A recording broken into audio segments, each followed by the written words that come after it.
Right now, but when when I stepped into the director position in the summer, I completed some more of my fall coursework, and that was it. That was all the classwork I had to do. So I have a practicum and an internship I had to do now. Once I stepped into the director role, I said, well, I got to take some time back because people don't understand what it takes to go into going to school and what it is to work in a full-time job, especially working a full-time job where you got 25 staff that's dependent on you and 160 kids. So I know me, when I do anything, something that inspired me to do it. What inspires you to just do all these different things and how you go about what you do on an everyday basis? Well, one is to plant seeds in our future, which is our youth, our young people. That's what I had. One of my teachers told me. She said the greatest gift she could get was to plant seeds in all of us. And that was her legacy. And I feel like that's my legacy, to continue to plant those seeds. When I talk about laboring, I mean, I'm planting seeds. That's how I'm laboring. That's how I'm working. That's how we work. And I think that's the best thing I could ask for is if I can pass something along to these young people. That's great. Definitely great, and everything you do, and you've been doing up to this far, been crazy. That's why when I first started talking to you, and by the way, he's a guy that helps out my nephew become a better man, a better young adult, and I really geared towards that when I first met him, because that's how I met him. I met him through counseling my young nephew, who me and him dearly tried to become a better young man out here in this world. But now I'm gonna switch the segments over. I got a segment on my show. It's called "Wake Up and Be Awesome." They're "Wake Up and Be Awesome" questions. So I have a couple questions that I want to ask you out of my book. Okay, so my first question: what's one thing you wish you had known before you begin your career? One thing I wish I had known before I began my career was that immaturity is something that you gotta leave behind. I had to learn that in the military. I thought I would be able to use that card, when I got into trouble. I'll never forget it. And I remember going up to the colonel and I was like, well, I'm 18 years old. What you expect from an 18-year-old, And he looked me in the face and he said, I expect you to be mature for someone that didn't sign up to defend the country. And that hit me like, I gotta represent myself better. I have to represent my family better than that. We can't go out here with expectations of what people think of you, especially making excuses like, oh, I'm immature. No. Absolutely. That's an excuse. Absolutely. It's funny you said that. I just want to piggyback off that. When I think of myself as a brand. I'm building up me as a brand. Correct. Not just as an individual, but I'm a brand. So if I'm a brand, I got to be able to decipher through different things. So I get where you're coming from with that mature level, because we all had to get there. And that's what I try to get to the youth through their head. When you're going out here into the workforce, when you're going out here into the world, people don't want to hear those excuses that I'm young, that I didn't know, all these things. Well, you need to get it together. You better figure it out. Yes. Okay, and I'm going to piggyback on the second question. What's your biggest failure, and what did you learn from it? Well, when we're talking about failures, because sometimes I feel like failures is a success.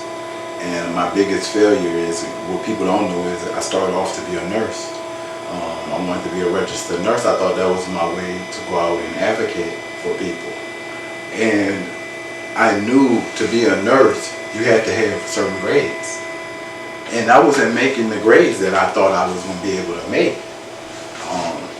And not because I couldn't make the grade, it's because I wasn't putting in the time to make sure I had the proper study time and do all those things.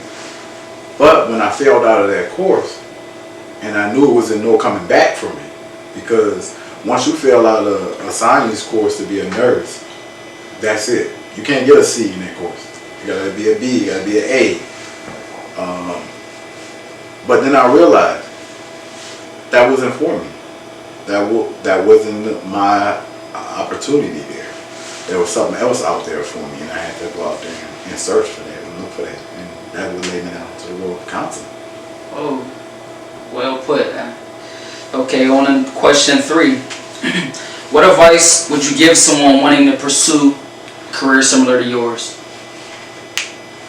The first advice I would give them is to be passionate about it. It's something that, my job is 90% passion. That what comes with this job. If you ain't in it for the students, then you shouldn't be in this job.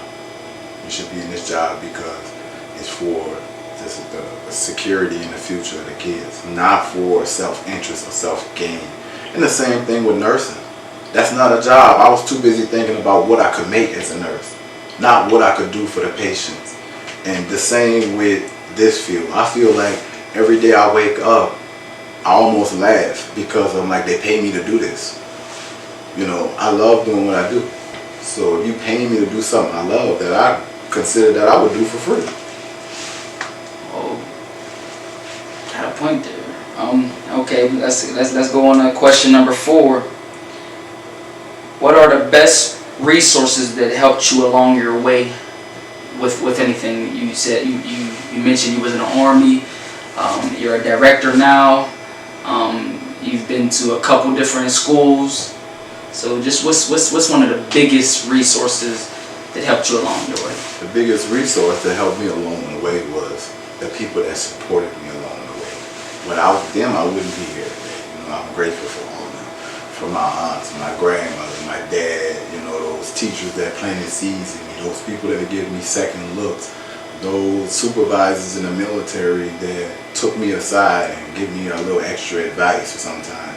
Those things is what helped me along the way. I always tell people to lean on your support or find your support, because without support, you're nothing as well. Most of the jobs I've had in education or I've had today has been through somebody I know. That's pretty interesting. Number 5.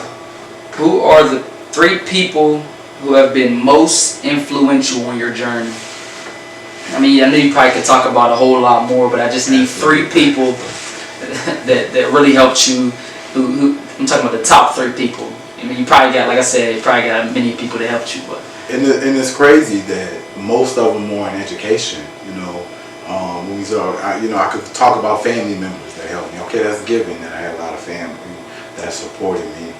But when you think about people that didn't hedge your back or planted seeds in you, I think about people in education. I definitely got to shout out my high school teacher, Sherman Robisky, was one of my biggest supporters, but at the same time was somebody that planted those seeds in me. My supervisor in the Army, Sergeant Rogers, good guy, almost like a father figure to me. And you need those people in your life. And then there's a combination between my dad and my grandmother, you know what I mean? Without them 3 heavyweights there, I probably wouldn't be sitting here today. And I know some of them people probably shocked that I even say their name right now, because they're like, wow, I didn't know I was that influential to Antonio. But that's why we have to make sure we always lead by example, because we don't know who's watching it and we don't know who's looking up to us. Yes, sir. I appreciate that. Number 6. What is the most common myth about your profession? That it's mainly women. Okay. Or that only women are educators. Women-dominated field. Woman-dominated field. Those kind of myths. Even my own dad, when I told him one time, I was like, hey, I think I'm going to be a teacher when I grow up. He said, well, I don't think that's a job for a man. But that's the thing our kids don't see. And that's why our kids today is not enthusiastic about education, because they don't see themselves. We gotta see a reflection of ourselves in these positions, in these jobs, to say, hey, maybe I could be there one day. Okay, number 7. If you could step into my shoes, what's one question you would ask yourself? That's a good question, you know. But one question I would ask. I thought about it. Yeah, you did. You thought about that one hard. That's a good one. That's a good one. Man, that is a good question. You got me stuck there. Like, we running on time, so look. my last question to him. Okay, my podcast is called Wisdom by Drew Podcast. Keyword wisdom. What does wisdom mean to you? well, you know, wisdom is something that's been involved into me. Like, I remember we talked about this a little bit too.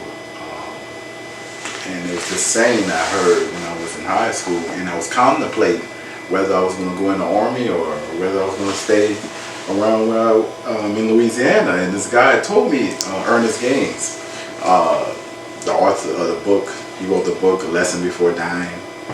And I had the opportunity to meet him, and he said, wisdom walks ahead of time. Opportunities walks with time. Remorse and regret walks behind time. And that's something that stuck with me from high school to this day. And sometimes when I'm sitting there thinking about it, I always relate back to that.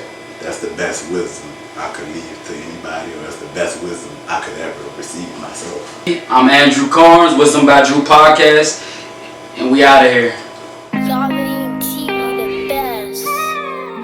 Drew, all lives matter, but in these crucial situations, black lives gotta matter to black people. For a long time we ain't